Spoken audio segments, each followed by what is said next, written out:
பஞ்சபூத கோயில்களில் ஆகாயத்தை குறிக்கும் தில்லை நடராஜர் ஆலயம். சிதம்பரம் நடராசர் கோயில் அப்பர், சுந்தரர், சம்பந்தர், மாணிக்க வாசகர் ஆகிய சமயக்குரவர் நால்வராலும் தேவார பாடல் பெற்ற தலங்களில் ஒன்றாகும். இத்தலம் சிதம்பரம் தில்லை நடராஜர் கோயில் என்றும், சிதம்பரம் தில்லை கூத்தன் கோயில் என்றும், சிதம்பரம் கோயில் என்றும் அழைக்கப்படுகிறது. சிதம்பரம் முதலில் தில்லை வனங்கள் சூழ்ந்த காடாய் இருந்தது. பல காலத்துக்கு முன்னர் அது தில்லை காடாக இருந்தது. தில்லை என்ற இந்த பெயர் மிக பழமையான ஒன்று என புராணங்களின் வாயிலாக தெரிய வருகிறது.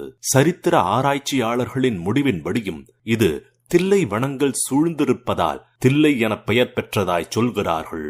மக்களின் நம்பிக்கையின்படியும் புராணங்களின் வாயிலாகவும் தில்லையில் உள்ள நடராஜர் கோயில் அந்த ஈசனே தனக்காக ஏற்படுத்திக் கொண்டது என்கிறார்கள்.